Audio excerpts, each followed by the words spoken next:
Hello and welcome to Emanuel Echo, our school podcast to tell you a little bit about aspects of life at Emanuel for current and prospective parents and pupils. Emanuel Echo. My name's Stuart Turner, I'm one of the deputy heads, and today we're going to be talking to members of our Archer group about their plans for Black History Month and beyond. Just a reminder that this is the third episode in the Echo series. If you want to listen back to some of our other ones, the first one is all about life in the sixth form, and the second episode, released in September, was all about life in the lower school. So we're just going to go around the room and introduce everybody, and they're going to tell us their favourite thing about Emanuel schools. So first of all, Mr. Andrews. My favourite thing is, of course, the Archer group, Mr. Turner. Very good. Mr. Worrell? My favourite thing is trips, and I'm a geography teacher. Oh, very good. Where's your next trip going to, Mr. Worrell? We're going to Swanage, all the way in Dorset. Very glamorous. Excellent. And Nico, year 10. My favourite thing is the sense of community within the school. Very good, thank you very much. And Anna, also from year 10. My favourite part of life at Emanuel is all the co-curricular clubs, societies, sports and drama that all pupils can get involved in. So, we are here to talk about the Archer group, and so could somebody explain for me, please, what is the Archer group? The Emanuel Archer group was set up after the murder of George Floyd, when the Black Lives Matter movement really swelled across the world, and it is a pupil voice group that is meant to deal with issues of race and diversity within the school community, and it is a way in which students can connect with each other across all year groups and help to affect change within the school. Brilliant, thank you very much indeed. And Mr. Andrews, you've been the member of staff who has been leading on this. Can you tell us a little bit more about how it was begun? I can indeed. So it was actually during the period of COVID and lockdown, and I happened to be doing a newsletter for staff, and I stumbled across a blue plaque in Battersea to John Richard Archer, who I'm rather shamefaced to say I'd never heard of before. And John Richard Archer was the first man of colour to be a mayor in the UK for, in fact, the Battersea constituency in 1912. So we felt that since we were establishing a group for diversity, we would name it in honour of John Richard Archer. And it's now become, I think, a really important part of the fabric of the school, and something I'm really personally very proud of and pleased to be a part of. Brilliant, thank you very much. And so, Mr. Worrell, what was it that drew you to the Archer group? For me, it's just finding out in terms of what students are experiencing within school, because often they can actually hide different things about themselves and what things are really truly bothering them, especially if you're in an environment where you're in the minority. So actually going to a safe place, space, to discuss issues which are affecting you based on your ethnicity. I think I just wanted to know more about what students will actually think and what's really on their minds. Brilliant, thank you very much. And Anna, how did you get into the Archer group? I had originally seen it in an assembly in year 7, and I was really interested to make a change in the school, and it was recommended to me again in year 9 by Nico, who invited me to join. So we meet every Wednesday morning in the chapel.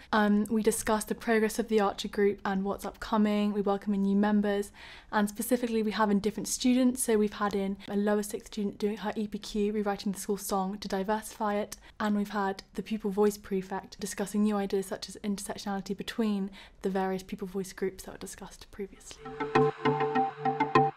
So what sorts of things have you been doing as part of the Archer group?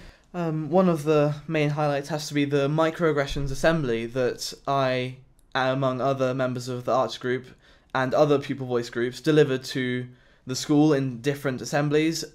Microaggressions, of course, referring to little comments that are based around, unconscious bias that people make that can eventually affect you individually, but you might not even realise. So it was more about kind of raising awareness of that to either show people what they're feeling or show people how they can change their language.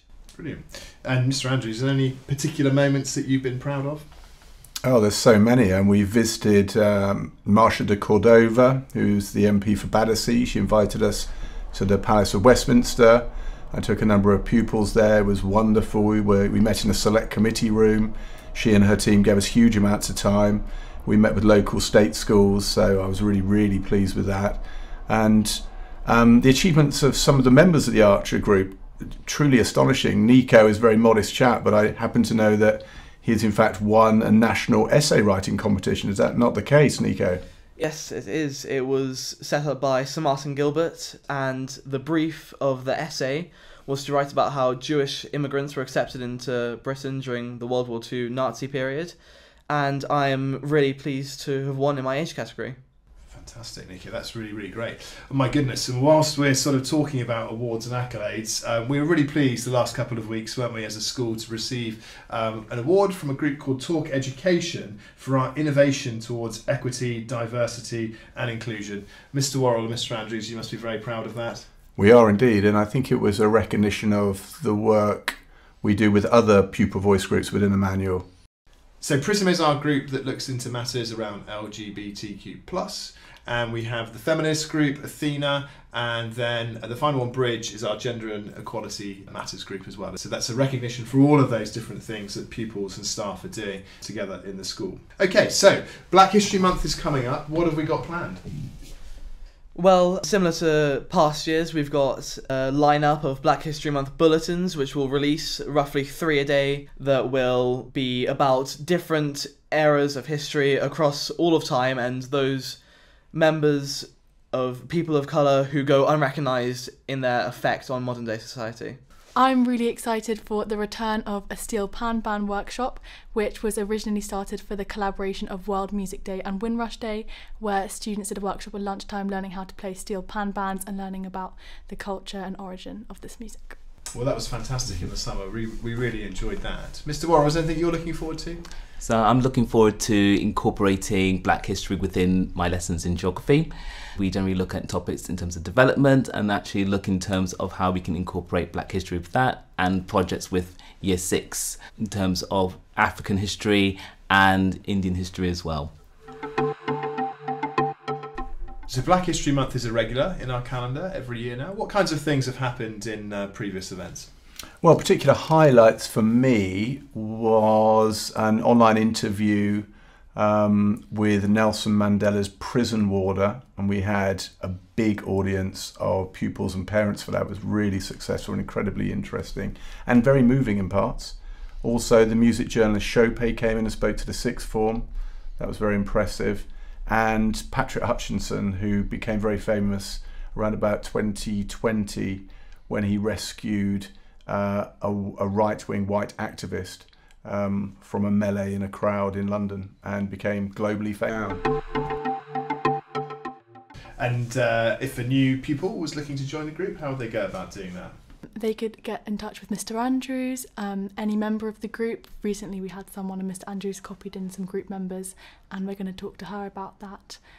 Every morning on the bulletin, read out to all pupils in form time, there's notice about the Archer group. We're also pleased to announce we have pins sold to all students across the school with the Archer group emblem, and t-shirts now on order. So what's next for the Archer group? How does the future look for us? The future's looking particularly rosy. We've got Black History Month coming up with lots of exciting activities and events organised. I am attending an Equality, Diversity and Inclusion meeting at Colf School and will report back to the Archer group. I am taking a group of pupils into a governor's meeting to talk about all matters EDI. How about you, Mr. Worrell? Are you looking forward to anything in particular? I'm just looking forward especially to, in terms of incorporating what ideas come up with into our lessons, so it's not just only about what's going on in meetings, is that actually a bit wider appeal in terms of the kids actually see what we do on a regular basis. And we will be making another podcast, this time with the African Caribbean Education Network, who we've worked very closely with for over 4 years. So I'm particularly excited about that project.